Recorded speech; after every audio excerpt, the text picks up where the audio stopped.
यहाँ के लोगों का विचार बहुत अच्छा है। हमने देखा यहाँ एक जो संगठन जो चल रहा है, जिस हिसाब से लोगों में एकता है, मैं दावे के साथ कहता हूँ कि इससे बड़ा बढ़िया कोई संगठन हो ही नहीं सकता।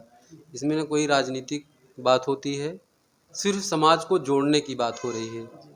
जहाँ समाज जोड़ने की बात आती है तो इसके लिए मैं इन सभी लोगों का मैं हृदय से धन्यवाद करता हूँ। कम से कम यहाँ सूरत जैसे महानगर में लोग एक दूसरे को जानते हैं और एक दूसरे को जोड़ रहे हैं, ये बहुत बड़ी बात है समाज के लिए।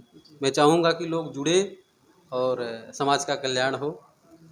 आज हमारे इंडिया दस्तक स्टूडियो पे उत्तर प्रदेश मछली शहर से चल के एक युवा नेता हैं जिनका नाम है संतोष कुमार उर्फ सत्या के नाम से इनको जानते हैं और सोशल मीडिया पे काफ़ी चर्चित युवा हैं। तो हमारे बीच में है, स्टूडियो में है। सबसे पहले मैं आपका परिचय करा दूं कि ये संतोष कुमार बिंद जो सत्या हैं एक युवा चेहरा हैं और राजनीति में युवा चेहरा है। और सर, इंडिया दस्तक में स्वागत है आपका। बहुत बहुत धन्यवाद।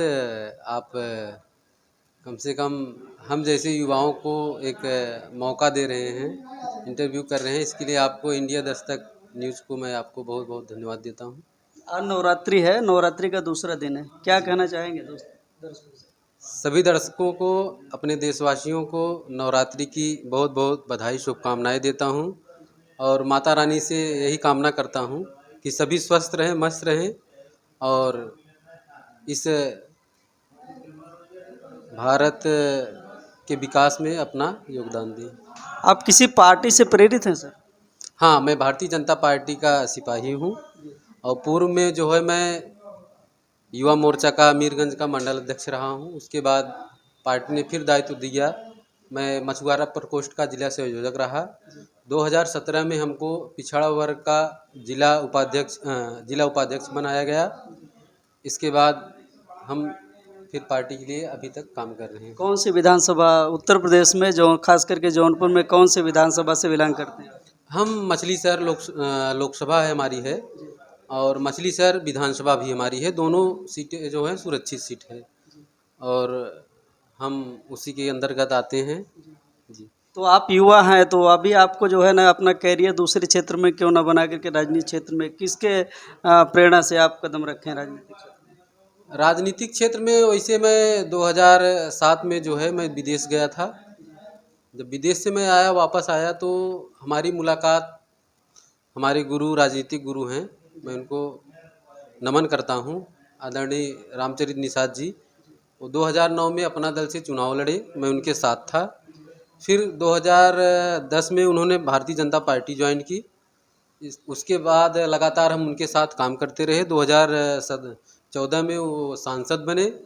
उसके बाद 2019 में फिर चुनाव लड़े, दुर्भाग्य था, चुनाव हार गए। आज 2020 में उनकी जो डेथ हो गई, तो इस कारण मैं उन्हीं के साथ जुड़ा रहा।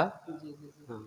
अभी क्या आप आने वाले समय में आपका क्या विचार है, क्योंकि आपके राजनीतिक गुरु इस दुनिया में नहीं रहे, तो आप क्या उनकी बागडोर को संभालेंगे, उनके कारवां को आगे बढ़ाएंगे?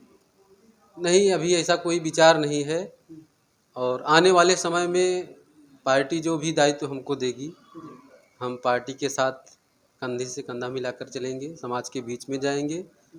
और रही बात चुनाव लड़ने की, तो चुनाव 2025 में हो सकता है। मैं जिला पंचायत का चुनाव लड़ूंगा और हमने अपने मंडल अध्यक्ष और जो जिले के लोग हैं, एक बार हमारी उनकी चर्चा हो चुकी है। 2025 में तैयारी चल रही है जिला पंचायत चुनाव की। क्या कहना चाहेंगे आप, समाज के लोगों से क्या कहना चाहेंगे? मैं समाज के लोगों से बस यही कहूँगा कि आप लोग जो है अपने लोगों के साथ जुड़िए, कोई किसी का विरोध न करे। हमारे समाज में एक प्रचलन हो चुका है कि मैं विरोध करके कितना बड़ा नेता बन जाऊं। ये बातें नहीं होनी चाहिए। अगर आप किसी का विरोध कर रहे हैं तो अपना भाई है ना। हम भाई का विरोध करके हम नेता नहीं बन पाएंगे। हम साथ लेके चलेंगे तभी हमारा जो है कल्याण होगा, हमारे समाज का कल्याण होगा और हम एक अच्छी दिशा में समाज के लिए अच्छा काम करेंगे। जहाँ तक अगर राजनीति की बात किया जाए तो राजनीतिक दल जो है, समाज की बात, आपके समाज में बहुत सारे राजनीतिक दल भी है, बहुत सारे संगठन भी हैं, तो वो किस तरह से आप देख रहे हो उनको, और उनको क्या मैसेज देना चाह रहे हो आप? देखिए, जो समाज में जो राजनीतिक संगठन बहुत बने हुए हैं, संगठन बने हुए हैं, मगर संगठन का जो काम है वो ज़मीनी स्तर पर कोई नहीं कर पा रहा है। सब अपने फ़ायदे के लिए काम कर रहे हैं। चाहे राजनीतिक पार्टी लोग बनाए हैं, वो भी अपने फ़ायदे के लिए काम कर रहे हैं। मैं बस इतना कहूँगा कि जितने भी संगठन हैं वो सभी एक हो जाएं, और जितने भी ये क्या बोलते हैं, जो छोटे छोटे संगठन हैं, एक होकर विभिन्न समाज को एक नई मजबूती दें, ताकि विभिन्न समाज का विकास हो। आपस में लड़ने से कोई मतलब नहीं है। जितने संगठन बनेंगे समाज का बिखराव और बढ़ेगा, मेरा मानना है। तो दर्शकों, आपने देखा कि एक युवा नेता हैं संतोष जी ने, इन्होंने सभी समाज के जितने भी संगठन हैं और जितने भी पार्टियां हैं, उन पार्टियों को एक छोटा सा अपने शब्दों से इन्होंने मैसेज दिया है। एक मंच पे आए, एक बनो और नेक बनो के नारा के साथ में अगर आप लोग एक मंच पे आते हैं तो ही समाज का विकास कर सकता है। क्योंकि मान्यवर कांसी राम जी का एक शब्द रहा है कि समाज को अगर विकास के रास्ते से भटकाना है, समाज को अगर विकास के रास्ते से भटकाना है तो उनको जातियों में उनकी बांट दो, और जातियों को अगर आप प्रमुखता दे देंगे तो शायद है कि वह समाज जो है धीरे धीरे वो नीचे जाएगा, और वह जो है संगठित नहीं हो पाएंगे, और संगठित नहीं हो पाएंगे तो उनके अंदर एकता नहीं बनेगी, और एकता नहीं बनेगी तो विकास नहीं कर पाएंगे। अंतिम सवाल यह है कि आप सूरत आए हैं, और सूरत में यहाँ पे समाज के बहुत सारे समाज के लोगों से आपने मुलाकात की, आपको क्या महसूस हो रहा है यहाँ का माहौल देखने के बाद?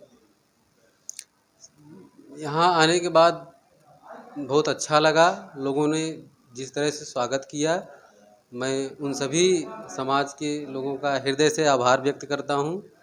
और मैं एक छोटा सा समाज का बेटा हूँ, और जो सम्मान प्यार दुलार उन्होंने दिया, मैं उनका सदा आभारी रहूँगा। और मैं सभी को बहुत बहुत धन्यवाद देता हूँ।